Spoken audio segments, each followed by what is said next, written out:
você não tem segurança em relação às regras do jogo, tudo é possível, Camila. Então, acho que a gente tem que partir do princípio de que o pior possa acontecer. Mas eu acho que melhor do que a gente reconhecer o problema é a gente agir para combatê-lo. E é isso que o pessoal está fazendo. A gente não pode considerar... Aí, de novo, eu tenho algumas questões até pessoais em relação ao Eduardo Bolsonaro. Vou citar o exemplo dele porque é o que está mais em evidência nos Estados Unidos fazendo essa articulação. Tenho questões até pessoais em relação... em 2017, coisas que ele publicou sobre mim, sobre meu livro, que eram mentirosas, enfim. Tive um problema com ele, um estresse com ele, discordo de algumas coisas que ele fala, mas é absolutamente legítimo o que ele e o Paulo Figueiredo Filho estão fazendo nos Estados Unidos, tentando conversar, dialogar com a oposição, com o governo norte-americano, perdão, né? Em busca de uma conscientização maior lá fora sobre o que acontece aqui, de medidas concretas que ajudem a enfraquecer as autoridades brasileiras dentro desse regime de convergência, de consórcio espúrio entre a grande imprensa, o executivo e o judiciário. O que ele está fazendo é legítimo e é uma tentativa de obter resultados que nos ajudem também a ter um ambiente minimamente saudável para que haja uma eleição em que uma oposição possa triunfar, uma força política que esteja mais alinhada a nós e que os nossos candidatos não sejam inviabilizados pelo regime. Eu acho que o regime não eliminaria a realização de eleições, mas ele poderia podar candidaturas que, de fato, representassem um questionamento a esse estado de coisas.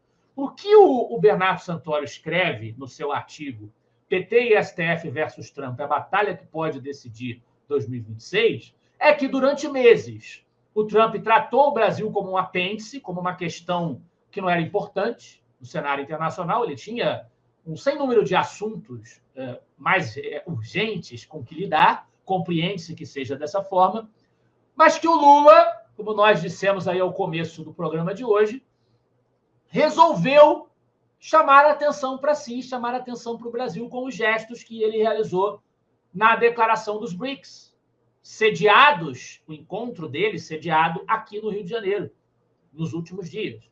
Uma declaração que ataca diretamente os Estados Unidos e Israel, condena as ações contra o regime iraniano, regime que financia o terrorismo, critica as tarifas do Trump, ainda que sem citar o nome dele, e defende a regulação estatal das Big Techs, o que vai contra o espírito americano de defesa da liberdade.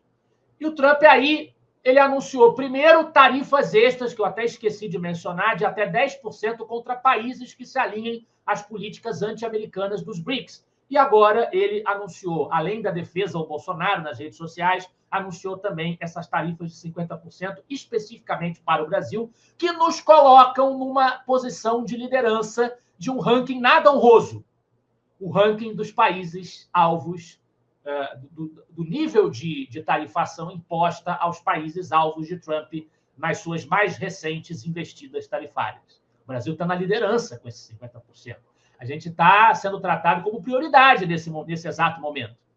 E os argumentos que Trump usou envolvem essas violações à liberdade que atingem interesses norte-americanos. Não se trata apenas, nós também já tivemos ocasião de falar isso aqui no programa, não se trata apenas de uma potência estrangeira imperialisticamente se metendo nos assuntos nacionais. As decisões censoras do Moraes, façamos questão de frisar aqui mais uma vez, elas afetam interesses de cidadãos norte-americanos.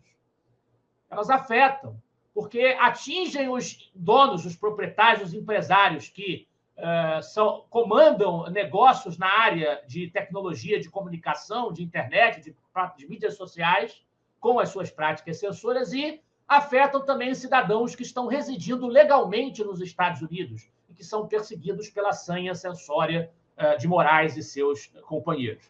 Então, o Bernardo Santoro comenta no seu artigo que o custo internacional da perseguição política no Brasil ele passa a pesar diretamente no debate eleitoral de 2026. A esquerda pode transformar, com isso, Bolsonaro e a direita em símbolos globais de resistência ao autoritarismo judicial corporativista e esquerdista. Isso graças à ânsia do Lula de querer aparecer. O mesmo Bernardo Santoro, ele tem feito manifestações publicamente, dando uma opinião de que ele entende que essas tarifas de 50% não seriam o melhor caminho, que elas dão uma munição argumentativa para a esquerda, o melhor teria sido que o Trump tivesse feito aquelas sanções individuais que já vinham sendo reivindicadas pela oposição. Como eu já disse aqui, eu não tenho ainda uma opinião formada plenamente sobre as consequências políticas internas no Brasil dessa tarifa que ele acabou de aprovar. Entendo, sim, que é necessário que haja sanções individuais, que essa tarifa generalista não resolve o nosso problema, mas eu não superestimaria o poder do PT de convencer a sociedade de que os malfeitos do governo Lula não têm nenhuma relação com essas sanções, e também não subestimaria um potencial